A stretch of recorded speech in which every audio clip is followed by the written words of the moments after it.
Thank you, Mr. Chairman.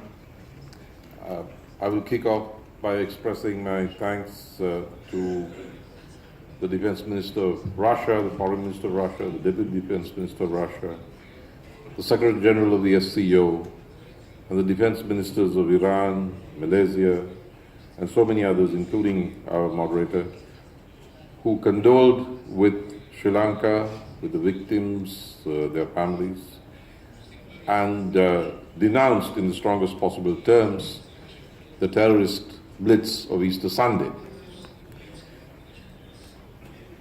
Now, that's not incidental, because as a Sri Lankan, I view almost any topic in international relations through a frame which has two parameters. One is anti-terrorism, and the other is our commitment to the principles of non-alignment, however strong or weak the movement itself may be. So, anything that takes away from a global united front of states against extremist and terrorist movements is something that is negative.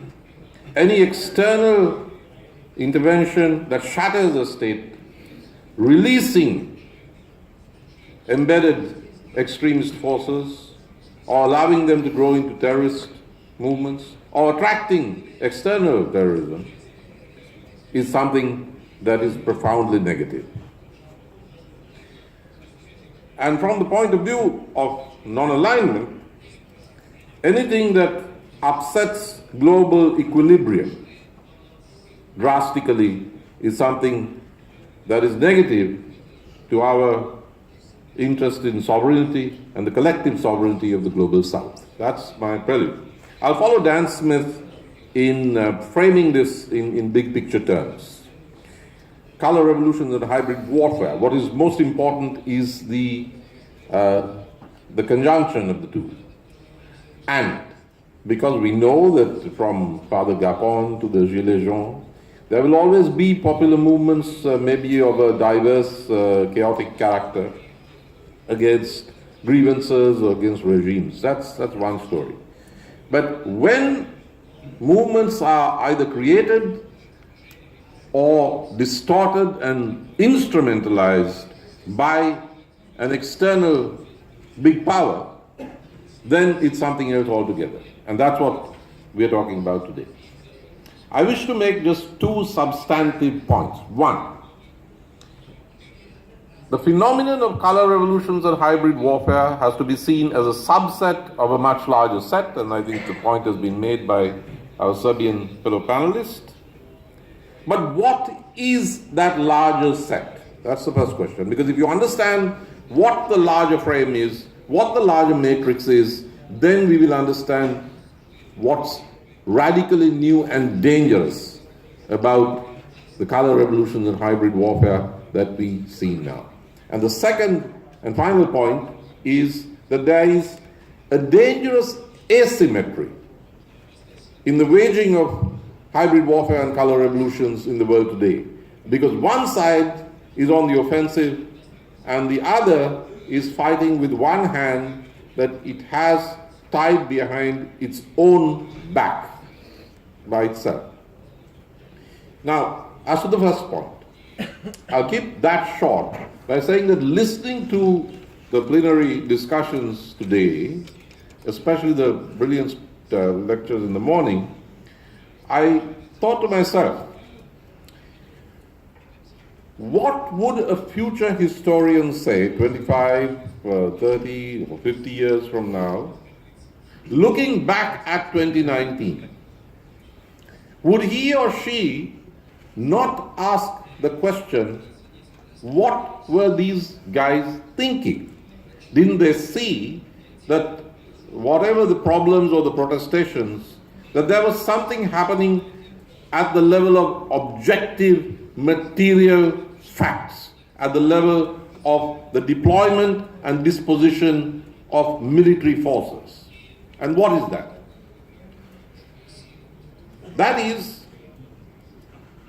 the encirclement, the envelopment of the Eurasian core states.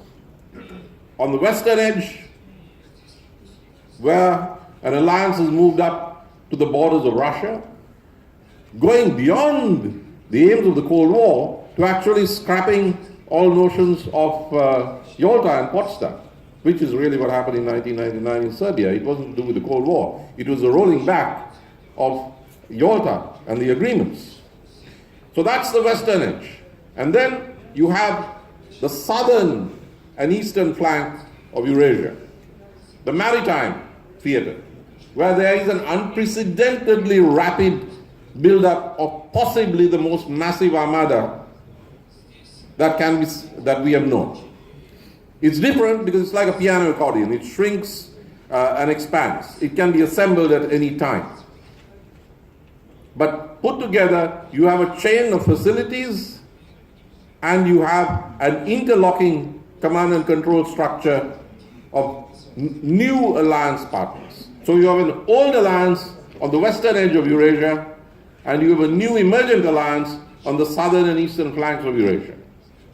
That is the big picture. And you cannot understand the phenomenon of color revolutions and hybrid warfare without understanding it as a prelude, as condition setting of some larger end game, or perhaps as the end game itself, where after the encirclement comes the color revolution as the end game. Now that's the big picture, and I urge you to try to understand this in those terms. To finish my story of the historian, possibly the historian will ask, in that context, what were the core states of Eurasia, or continental Eurasia, doing, remaining at the current level, at the 2019 level of cooperation, coordination, consultation, and not taking the leap to a parallel integration of command and control so as to bring about a global and grand strategic balance and equilibrium. But that's a question for future historians. That is my first point. The second and final point is that hybrid war and color revolution seems to be going pretty much only one way. Of course, we know the old ones from Guatemala 54 through destabilization of Chile and so on and so forth. But the color revolution and hybrid warfare phenomenon is primarily an updated version of a politico-military strategy, of relentless global political war, political and ideological. It strives to change public consciousness. It is relentless. It uses different ideologies. At one point or another, it's either neoliberalism or neoconservatism. Neoliberalism gave you Serbia. Neoconservatism gave you Iraq in 2003. It's not a conspiracy. It's the logic of the system. But the Eurasian states don't even name the system of which it is the logic. It used to be the place that named the system, and it was called imperialism. But now that's not a word that's even used. So what you have is a thick ideology with neoliberal and neoconservative themes, which is being used as the ammunition in this hybrid warfare. You have an organic politico-military conception on the one side, and on the other side you have brilliant diplomacy. Я прошу прощения, время. You have strategic stability, but then strategic stability was present even during the Cold War, when the Cold War was supposedly won by one side.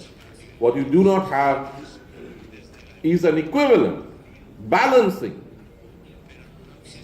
politico-military and ideological concept of competition and struggle on a world scale, because that is what is going on. And without that asymmetry, without that balance, then you have an even more serious threat to world peace than you would otherwise have. Thank you.